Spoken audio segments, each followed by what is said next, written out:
Hey there, cats and kitties. I am the Blues Man, Johnny Blues, and this is going to be a brief little review for Kids on the Soap, episode 10, In a Sentimental Mood. Beautiful episode as usual, and if you haven't seen it, please skip this as it will be quite spoilery, but if you already have, then you'll be sticking with me, and let's rock and roll.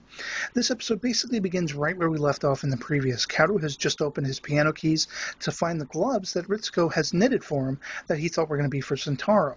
And a lot of this episode is actually Kaoru's having to deal and come to grips with his lack in confidence and his lack of assurance that Ritsuko actually likes him. This because anyone who's ever had a crush can identify that you have to, make a risk to basically put yourself out there to see if that person will like you back. And this is something Kaoru actually has done with Ritsuko, but she shot him down because at the time, of course, she thought she had romantic feelings for Sentaro. But as the viewer knows, last episode, she and Sentaro actually had a confrontation. They basically came to the agreement that, the love between them is more familial. It's like brother and sister, not going to be any kind of romantic love. So she was free to set her sights on Kaoru. And we see that a lot of the reason behind Kaoru's lack in confidence is because he looks up to Sentaro even more than he looks up to himself. And we see evidence of this when it turns out the school is trying to get rid of the painting that Yurika ended up painting of Sentaro. Once the school is aware that she has spirited away in the middle of the night with Brother June, they have both eloped, and they want to avoid any kind of scandal, so they're going to get rid of this painting. And Kaoru is on the scene just as soon as Sentaro is, although Kaoru thinks he has to protect Sentaro's feelings because he'll be heartbroken.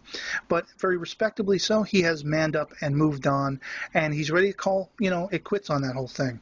So we see that later, actually, Kaoru has to come to Sentaro's aid again when it turns out we're nearing the end of the school year, and it looks like Sentaro's going to flunk out because of the upcoming tests. He's prepared to fail them and be held back, but rather than that, he's going to drop out of school so he can take some work and help his family. And Kaoru won't have any of this. He basically puts Sentaro's nose to the grindstone to get him to study to be able to pass these tests. And very comically, the little baby sister of Sentaro, as the kids and the family interrupt the whole scene, the little baby takes a pee on, Kaoru's lap, and he has to use the family bath, which subsequently, unbeknownst to him, is also shared with Ritsuko's family. And very comically as well, she almost walks in on him, and she just yelps to high heaven when she sees him buck naked in the bathroom. And this is step one of Kaoru basically saying, why don't you like Sentaro? I think you probably should. He's more manly, he's more masculine, that kind of thing.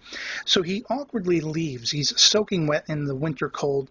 He ends up sick. And later on, actually, Sentaro, feeling the same way for him, wanting to help his best friend, has Ritsuko go and visit him. And this is where that whole lack of confidence thing comes to a head. Because, again, he brings up Sentaro, and why doesn't Ritsuko like Sentaro? He's a better guy than he believes himself to be, and she calls him on it. She says, I have had to build up this confidence to tell you how I feel about you, and now you're going to deflate that by not reciprocating. So in a brilliant scene, as she's going to leave, the very sick Kaoru chases her outside and professes his love for her, and everything seems like it's going to be absolutely fantastic. But then in a weird turn, we skip ahead to summertime and find out not much more has happened between them. And I'm not really sure what exactly attributes to that whole just skipping a whole season or whatever it is. But basically we find out that there's going to be a new festival coming up. This was, in episode 7, the Brilliant Festival, where we had the medley played between Sentaro and Kaoru.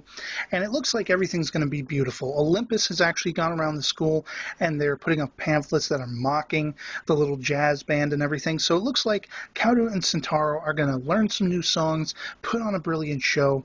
And this is when everything kind of gets a little bit heavy, because we find out Sentaro's dad is actually back in town, or coming back into town soon.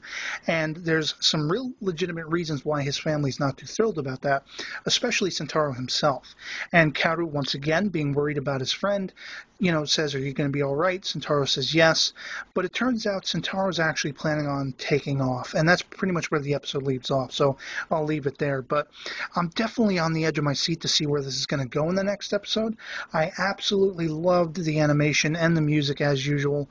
A very sentimental moment was when, Ritsuko is down in the basement and she's tapping the keys of that song that she loves. The name escapes me off the top of my head.